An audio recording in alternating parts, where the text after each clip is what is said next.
নমস্কাৰ এই মুহূৰ্তত আপোনালোকে চাইছে সাহিত্য টেকনলজি ইউটিউব চেনেল এই চেনেল ৰাজ্য সভাটোতে কেইবাটাও গুৰুত্বপূৰ্ণ খবৰ আপোনালোকলৈ আগবঢ়াইছে যিকেইটা খবৰ আপোনালোকে জনাটো অত্যন্ত দৰকাৰী আৰু এই খবৰকেইটা আপোনালোকে উপস্থাপন কৰাৰ আগতেই আপোনালোকে যদি এই চেনেলটো নতুনকৈ আহিছে তেন্তে চেনেলটো প্লিজ ছাবস্ক্ৰাইব কৰি থ'ব আৰু ভিডিঅ'টোত এটা লাইক কৰি উৎসাহিত কৰিব সন্ধিয়াৰ এই মুহূৰ্তত আজিৰ দিনটো অতি গুৰুত্বপূৰ্ণ এটা ভয়ংকৰ বিগ ব্ৰেকিং নিউজ মুকলি হৈছে কিন্তু স্বাস্থ্যমন্ত্ৰী ডক্টৰ হিমন্ত বিশ্ব শৰ্মাই এক হাইলাইট জাৰি কৰি বৃহৎ ঘোষণা কৰিছে তাৰ লগতে কৈছে যে দৈনন্দিন 10,000 আক্ৰান্ত হ'লে দিল্লীৰ দৰে পৰিৱেশ হ'ব অসমত ডক্টৰ হিমন্ত বিশ্ব শৰ্মাই কিয়নো দিল্লীক আজিৰ দিনটো বা কালিৰ দিনটো মাত্ৰ 24 ঘণ্টাতে 5,000-6,000 ঘৰ অতিক্ৰম কৰিছে কৰোনা ৰোগীয়ে আৰু মাত্ৰ 3,000 ৰোগী যদি অকণমান আক্ৰান্ত হয় তেন্তে দিল্লীৰ দৰে হাহাকাৰ পৰিস্থিতিৰ সৃষ্টি হ'ব কিয়নো দিল্লীত অক্সিজেনৰ অভাৱত মৃত্যুমুখত পৰিছে হাজাৰ হাজাৰ ৰোগী তাৰ ফলত সমগ্ৰ দেশ কঁপাই গৈছে দিল্লীৰ ঘটনাই কিন্তু অসমতো এই ঘটনা হ'ব বুলি স্বাস্থ্যমন্ত্ৰী ডক্টৰ হিমন্ত বিশ্ব শৰ্মাই ইতিমধ্যে ঘোষণা কৰিছে আৰু ৰাজ্যত ৱেডৰ সংখ্যা ইতিমধ্যে কমি গৈছে কিন্তু ৰয়েল গ্লোবেল ইউনিভাৰ্চিটিত এটা কোভিড চেণ্টাৰ আৰম্ভ কৰা হৈছে লগতে গুৱাহাটী মেডিকেল কলেজৰ হস্পিটেলৰ ছুপাৰ স্পেচিয়েল ৱাৰ্ডকো কোভিডৰ বাবে মুকলি কৰা হৈছে কিন্তু অক্সিজেন আৰু ICUত বেডৰ এতিয়া লিমিট আছে কিন্তু কালি প্ৰাইভেট নাৰ্ছিং হোমসমূহক কোভিডৰ বাবে এই আৰু বেডসমূহ মুকলি কৰাৰ আহ্বান জনাইছোঁ আৰু কিন্তু দৈনন্দিনক 10,000 আক্ৰান্ত হ'লে দিল্লীৰ দৰে পৰিৱেশ হ'ব অসমত দিল্লীৰ দৰে অসমতো হস্পিটেলৰ বেডৰ সংখ্যা নাটনি হ'ব আজি এই কথা মন্তব্য কৰিছে ডক্টৰ হিমন্ত বিশ্ব শৰ্মাই আৰু আজি গুৱাহাটী প্ৰেছ ক্লাবত 18 পৰা 44 বছৰ সাংবাদিকক প্ৰতীক ৰূপে আৰু দিয়া হৈছে ভেকচিন পুৱা 9:30 বজাৰ পৰা আক্ৰান্ত হোৱা আৰম্ভ হোৱা এই ভেকচিনৰ কেম্প আৰু চৰকাৰৰ নিৰ্দেশ মৰ্মে 100জন সাংবাদিকে প্ৰাৰম্ভিক পৰ্যায়ে এই ভেকচিন ইতিমধ্যে গ্ৰহণ কৰিছে আৰু এই ভেকচিনৰ কেম্প মুকলি কৰিছে স্বাস্থ্যমন্ত্ৰী ডক্টৰ হিমন্ত বিশ্ব শৰ্মাই আৰু সাংবাদিকৰ হোৱা এক বাৰ্তালাপত মন্ত্ৰী হিমন্ত বিশ্ব শৰ্মাই কয় যে কোভিডৰ বিৰুদ্ধে চলি থকা যুঁজখনত আজি এটা অন্যতম গুৰুত্বপূৰ্ণ দিন কিয়নো কৈছে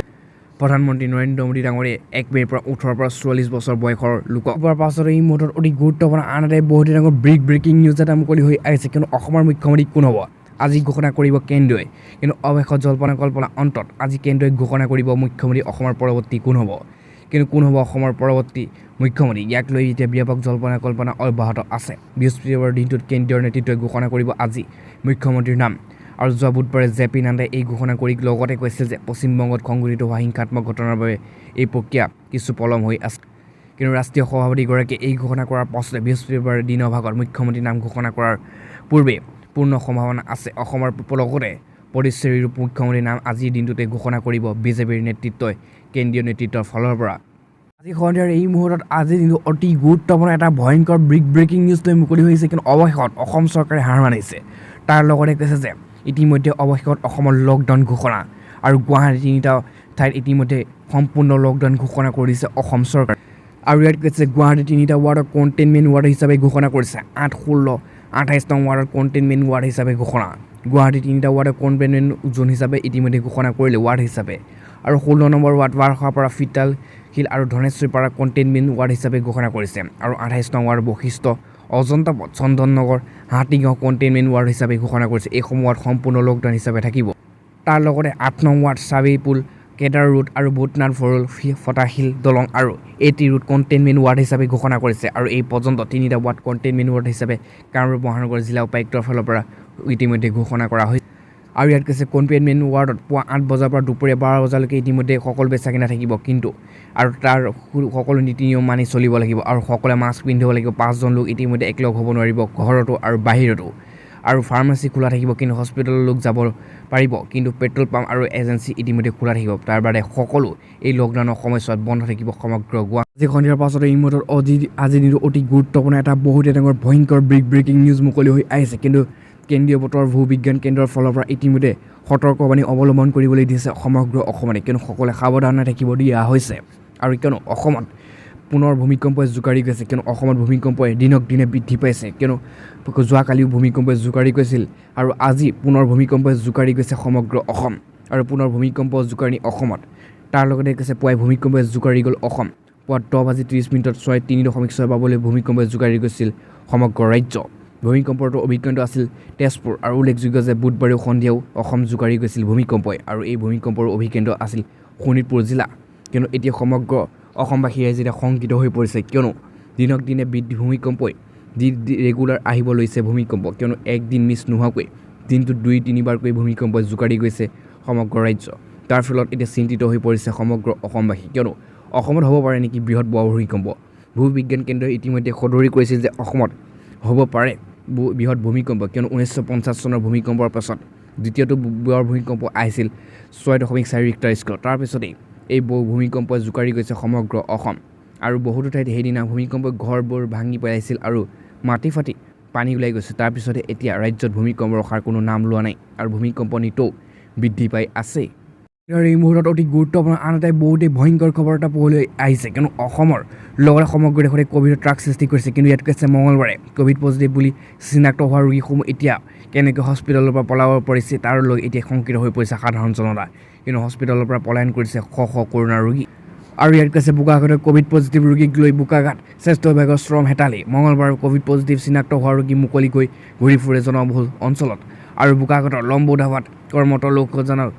খগৰা পথাৰৰ বিজয়ী তাঁতী ওৰফে সৰ্বেশ্বৰী নামৰ ব্যক্তিজনক পজিটিভ ওলোৱাৰ পিছতো স্বাস্থ্য বিভাগে লোৱা দায়িত্বত নাই, কিন্তু ৰাইজৰ মাজত আতংক সৃষ্টি হৈছে, কিয়নো উল্লেখযোগ্য যে ৰাজ্যত ভয়ংকৰ ৰূপত বৃদ্ধি পাইছে কৰোণাৰ। কালি দিনটোত 55জন লোকে মৃত্যু খাব দিবলগীয়া হৈছে। তেনে ক্ষেত্ৰত স্বাস্থ্য বিভাগে এই কাণ্ড শংকিত কৰিছে সাধাৰণ জনতা, কিয়নো চিকিৎসালয়ৰ পৰা ইতিমধ্যে পলায়ন কৰি মুক্ত অঞ্চলত ঘূৰি পৰিছে ক'ভিডৰ ৰোগী। সন্ধিয়া প্ৰথমটো এই মুহূৰ্তত অতি ভয়ংকৰ এটা ব্ৰেকিং নিউজ মুকলি হৈ আহিছে, কিয়নো সমগ্ৰ দেশৰ লগতে অসমতো কৰোণাৰ দ্বিতীয় ঢৌৱে বৰ্তমান তছনছ কৰি পেলাইছে। তাৰ লগতে দেশৰ সতৰ্কবাণী অৱলম্বন কৰিছে, কিয়নো দেশত আৰম্ভ হ'ব কৰোণাৰ দ্বিতীয় ঢৌ। সতৰ্ক কৰিলে দেশৰ মুখ্য বৈজ্ঞানিক আৰু উপদেষ্টাই। তাৰ লগতে কৰোণা মহামাৰী ভয়ংকৰ স্কোৱাড ৱেভৰ সমগ্ৰ দেশৰ গ্ৰাস কৰি পেলোৱাৰ মাজতে দেশৰ প্ৰধান বৈজ্ঞানিক উপদেষ্টাই আৰু ডক্টৰ কে বিজি ৰাঘৱনে ইতিমধ্যে মহামাৰীৰ থাৰ্ড ৱেভৰ আহিব বুলি ইতিমধ্যে ঘোষণা কৰিছে। আজি নতুন দিল্লীত এই কথা সদৰি কৰিছে তেওঁ, কিয়নো থাৰ্ড ৱেভৰ অহাটো নিশ্চিত, কিন্তু কেতিয়া আহিব কিমান ভয়ংকৰ হ'ব সেয়া কোনেও মুহূৰ্তত ক'ব পৰা নাযাব। কিন্তু অসমত লগতে সমগ্ৰ দেশত এতিয়া কৰোণাৰ থাৰ্ড ৱেভ এতিয়া আহিব বুলি তেওঁ সদৰি কৰিছে, আৰু তেওঁ দেশবাসীক অথবা চৰকাৰক ইয়াৰ কাৰণে প্ৰস্তুত থাকিবলৈ আহ্বান জনাইছে। আৰু বিজ্ঞানীগৰাকীৰ লগতে কৈছে যে প্ৰতিষেধকসমূহক ফলপ্ৰসূ বৰ্তমান দেখা দিছে কৰোণাৰ ভাইৰাছৰ প্ৰকাৰ কেইটামানৰ বিৰুদ্ধে, আৰু ইয়াৰ ৰূপান্তৰিত প্ৰকাৰ ভেকচিনে সহবাস আৰু কৰাৰ ক্ষমতা থকাৰ আশংকা প্ৰকাশ কৰিছে বিজ্ঞানীগৰাকীয়ে।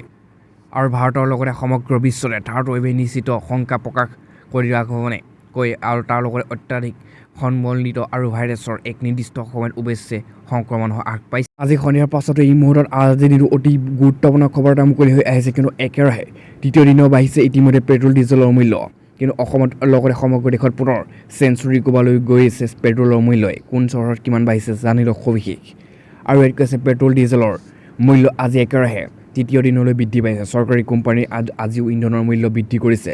বৃদ্ধিৰ পিছত দেশৰ বহুতো চহৰত পেট্ৰলৰ মূল্য প্ৰতি লিটাৰত 100 টকাৰ ওচৰলৈ আহিছে। আৰু বৃহস্পতিবাৰে ৰাজধানী দিল্লীৰ পেট্ৰলৰ মূল্য প্ৰতি লিটাৰ 90.99 টকা স্পৰ্শ কৰিছে। আনহাতে ডিজেলৰ প্ৰতি লিটাৰ 81 টকা ইতিমধ্যে স্পৰ্শ কৰিছে। 3 দিনত পেট্ৰলৰ দাম 60 পইচা বৃদ্ধি পাইছিল, কিন্তু তাৰপিছতে 3টা বৃদ্ধিৰ পিছত পেট্ৰলৰ 60 পইচা ব্যয়বহুল হৈ পৰিল। আৰু মঙলবাৰ পেট্ৰলৰ মূল্য 15 পইচা ইতিমধ্যে বৃদ্ধি কৰিছে। আনহাতে বুধবাৰে মূল্য 19 পইচা বৃদ্ধি হৈছিল। আজি 25 পইচা বৃদ্ধি পাইছে একেৰাহে। আৰু যেতিয়া ডিজেলৰ কথা আহে, এই 3 দিন বাৰত 69 পইচা ইতিমধ্যে ব্যয়বহুল হৈ পৰিছে। আৰু এক আজি পেট্ৰল ডিজেলৰ কিমান ব্যয়বহুল হ'ল চাওক। 6 মে' আৰু তাৰ 2021 তাৰিখে পেট্ৰল ডিজেলৰ মূল্য দিল্লীত আছিল 90 টকা আৰু 81 টকা ডিজেলৰ মূল্য। আৰু তাৰপিছত মুম্বাইত আছিল 97 টকা পেট্ৰলৰ মূল্য, আৰু মাত্ৰ 3 টকা বাকী আছে 100 টকালৈ, কিয়নো আৰু তাৰ বিপৰীতে ডিজেলৰ মূল্য 88 টকা। চেন্নাইত পেট্ৰলৰ মূল্য 92 আৰু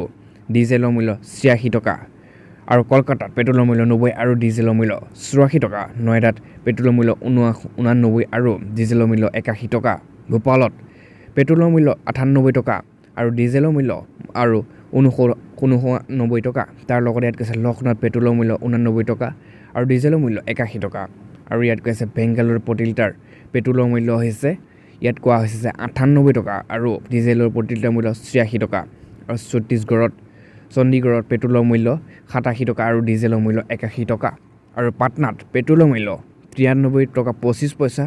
আৰু তাৰ বিপৰীতে ডিজেলৰ মূল্য তাত আৰু পাটনাত হৈছে 86